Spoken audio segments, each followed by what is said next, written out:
It wasn't pretty, but the NBA Finals are now down to just the best of three. Oklahoma City has rallied in Game 4 to tie up the series at 2 games apiece. Hi everyone, welcome back to another video of Spectator Sports, where we cover sports from a spectator's point of view. I'm your host Sebastian Fonseca, and in this video we'll be breaking down all the action, major talking points of Game 4 of the 2025 NBA Finals. But before we get into the content, please do us a massive favor, drop a like on this video, subscribe to the channel if you haven't done so already.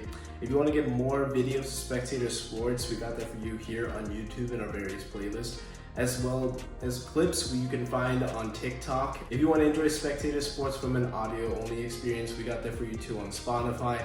I'll link everything in the description, and let's get into recapping Game 4 of the NBA Finals. After seeing Shai Gilgeous-Alexander looking fatigued and utterly exhausted in Game 3, Coach Daigneault changed things up heading into Game 4. Shai usually plays the entire first quarter and then later gets a rest at the beginning of the third.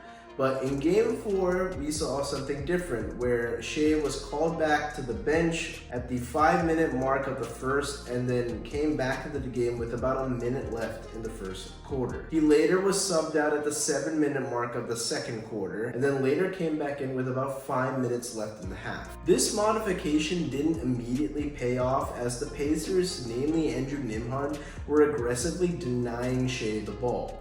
And instead, we saw a lot of J-Dub and Alex Caruso bring up the ball, getting multiple actions, including several screens, just to get the ball across half court. And we still saw a very exhausted, tired Shai Gilgeous-Alexander in the second and third quarter, as he didn't really have much of an impact early on in Game 3. He battled through the physical Pacers defenders, and he didn't even take a free throw until midway through the third quarter, as his inefficiency was getting so bad as he had as many points as he had field goal attempts. In the third quarter, the Pacers were beginning to take control. They were opening up a lead, even getting up to double digits at one point. The Thunder were heading into the fourth quarter down 7, needing their superstar to step it up on the road or face a 3-1 deficit heading back to Oklahoma City. To do this, they needed to make one slight change into their game plan. And this adjustment was to free up Shai by getting switches onto Aaron Nesmith rather than Andrew Nembhard. And like I was saying, Andrew Nembhard has been putting in the work all series long, as he's done a really good job in containing his fellow Canadian. But down the stretch, to unlock Shai Gilgeous-Alexander, they got the switch onto Aaron Nesmith, who is still a very good defender, don't get me wrong. But sometimes he was playing far too aggressively, and in his second consecutive game of these finals, Aaron Nesmith fouled out, as there was a couple careless fouls on Shai where the possession on offense at least looked entirely broken, but then it was bailed out thanks to an Aaron Nesmith foul late in the shot clock. Entering the fourth quarter, the Thunder were down by 7 points, and they needed a huge performance from their superstar. And Shai Gilgeous-Alexander poured in 15 points in the fourth quarter, all coming within the game's final 5 minutes. The Thunder slowed down the game by being patient on offense, drawing fouls, and doing most of their damage from the free throw line. With each foul, Shai milked all the time that he could, whether if he fell on the ground, he took his time getting up, or if he was going to the free throw line, he would walk slowly, taking a deep breath, using the entire 10 seconds to take his free throw attempt. And this entire process basically gave Shai an extra 30 seconds of rest without having to call a timeout. In the fourth quarter, SGA went to the line 8 times, and taking advantage of this extra rest, like I was saying, this gave him enough burst to knock down a triple late, as this was actually one of OKC's 3 triples on the entire night, which we'll talk about a little bit later. And then he also had a huge step back jump shot on the baseline to give the Thunder the lead for good. This performance in the fourth quarter, staring a potential 3-1 deficit in the face, was a legacy game for Shai Gilgeous-Alexander. He finished the game with 35 points on just 24 shots, going a perfect 10 for 10 for the charity stripe. And the reason why Shai had this huge fourth quarter were all these adjustments made by Mark Daigneault. He took the ball out of Shai's hands. He gave ball handling duties to other Thunder players. He also changed the rotations by giving Shai some early rest in the first half. He also figured out a way to get Andrew Nembhard off SGA onto Aaron Nesmith, which is a far more favorable matchup for SGA. As all of these adjustments allowed Shai to have that extra burst in the fourth quarter to propel the Thunder into this fourth quarter comeback to even up this series at 2 games apiece. After 4 games, SGA is averaging 32.8 points a game on 45% shooting and has hardly missed a free throw, averaging 91% from the line. He's been historic from the mid-range and also getting to the rim against this improved Pacers defense. This was a coming-of-age game for the Thunder Big Three. We talked about SGA, but now getting into Chet Holmgren, as he's had a pretty decent NBA Finals, but I thought this was probably his best game of the series. After battling a lot of lower body injuries, I mean, he rolled his ankle early on in the game, but managed to stay in the game and put up 14 points and grabbed 15 rebounds while still being a great defender, roaming around on the perimeter against either Nembhard, Haliburton, whoever else on the Pacers, while also still protecting the rim. And then you also had Jalen Williams, who's increasingly getting better as the finals progresses. As back in OKC, he was a little bit subpar, but as the series transitioned to Indiana, I mean, he has stepped it up by a couple notches as he's looking like that all-NBA player that we saw him in the regular season. And then we talked and raved about SGA, as this seems to be a coming-of-age game for this Thunder Big Three, as they were staring a 3-1 deficit in the face and managed to do everything they could to help out their superstar and also even up this series. And it seemed at every crucial juncture, Alex Caruso made a basket. And it just felt that every made basket from Caruso just kept the Thunder afloat. He's that veteran guy that the Thunder sought out in the offseason last summer, along with Isaiah Hartenstein. But we know that Alex Caruso won a championship in the bubble with the Los Angeles Lakers 5 seasons ago and has since turned into an all-defensive player. And his veteran experience, his leadership has been huge for the Thunder in this postseason run. But the other interesting fact is that through the entire regular season, his season high was only 19 points. But in the NBA Finals, he scored at least 20 points twice in a 4-game span. And to have this elite level production from a veteran amongst a team full of NBA kids that, I mean, let's face it, the average age of the Thunder is 25 and a half. And to have this veteran come in, take them under their wing, and come up clutch in these pivotal games when the team needs him the most, it just speaks levels for Alex Caruso and his game. We have to talk about their relentless defense. I mean, from the second half, especially at the tail end of the third quarter into the fourth, their defense in terms of containing Haliburton at times, especially on the perimeter with Chet, or finding ways to neutralize Pascal Siakam, were huge in the Thunder's comeback attempts, and they really just got disciplined on the defensive end. They were really closing out on the 3-point shooters as well, and then just getting hustle plays, competing on the defensive side, doing the little things right, while also knocking down 34 out of 38 free throw attempts in game 4. Just shows that they got their fundamentals right. And now the Thunder have squared up this series 2-2 despite only making 3 3-pointers in game 4.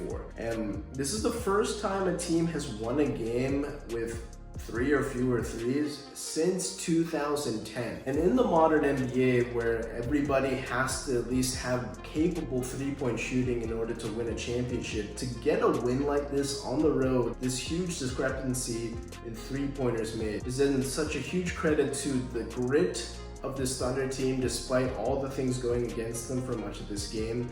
And now, like I said, the series is all squared up at 2-2. Now, to briefly switch over to the Indiana Pacers, I really like how they started this game. They were aggressive. Siakam scored a bunch of points in that first quarter, including 20 points through 3 quarters. I saw, once again, an aggressive Haliburton, including an insane 3-point shot from the logo, essentially.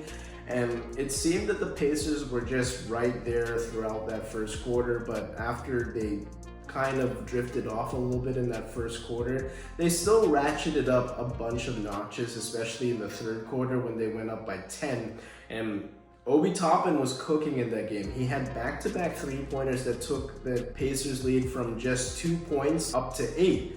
And this is where things started to get off the rails, because right when Obi Toppin got hot, he missed 2 crucial three-pointers where I thought this was maybe the opportunity that when you're up 10, if you go up 11, 12 points even, that makes the deficit that much harder to overcome. But he misses both.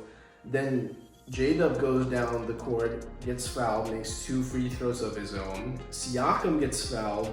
He splits the pair, then you're leaving more points on the board. And then J-Dub goes down the court again and makes another basket. And then just like that, the Thunder are down 7 heading into the game's final frame. And in the fourth quarter, despite all the success we saw out of Siakam through 3 quarters, it just seemed like the Pacers went away from Pascal. For whatever reason, they could not get him going, seeking out at least a matchup on a shorter defender where he could just shoot over the top.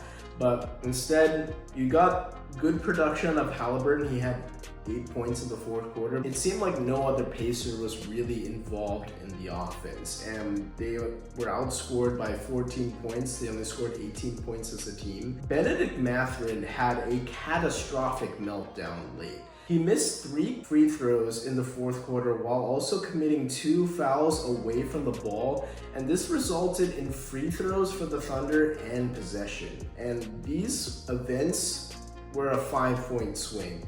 And you gotta think, when the game is teetering, it was like 104, 103, eventually got up to like 108, 103. If things go the other way, if you just simply make your free throws, I think you could say that this is a very different type of game, and the Pacers maybe have a 3-1 lead heading back to OKC. The Thunder commit to their fundamentals, they do those things right. The Pacers kind of get a little bit lax, let their foot off the gas, and now we head into game 5 where things are squared up at 2 games apiece. Now, I do also want to talk about the refereeing, because it was definitely a mixed bag. Of course, it's a Scott Foster game, and when he's officiating, you just don't know what you're gonna get. From not calling a lot early to then later each team having a couple of flagrant fouls, which I thought were kind of softer in terms of the spectrum of flagrant fouls, but still were called either way.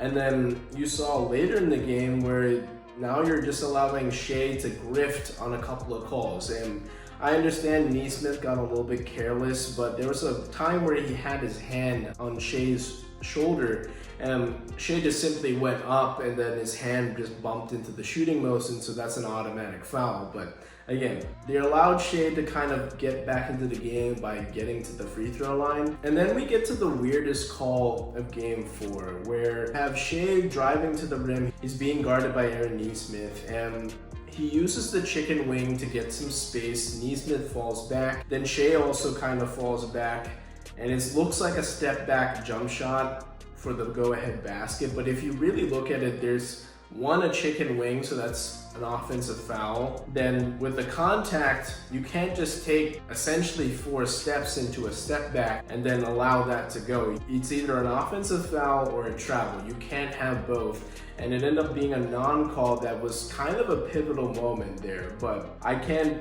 really make too much of it. But here we are, where the refs are potentially missing a very pivotal call. Now, the Thunder did what they needed to do after losing game 1.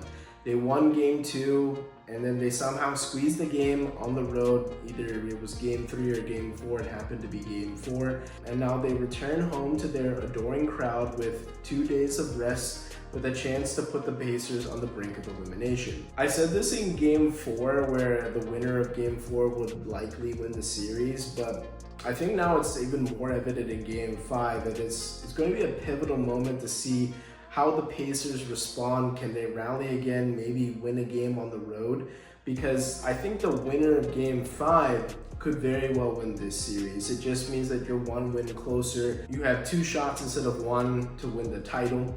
And I really feel bad for the folks not watching this series, because I know it's 2 smaller market teams. It's not like a New York and Golden State, but this is really entertaining basketball. I think if you're a true basketball fan, you appreciate the product we're seeing on the court. And this is arguably one of the best finals I've seen in quite a few years. And if it's heading the way we're going, it could easily be one of the best finals in a decade, at least of the 2020s. But let me know your thoughts in the comments on this Shai fourth quarter takeover and who wins Game 5.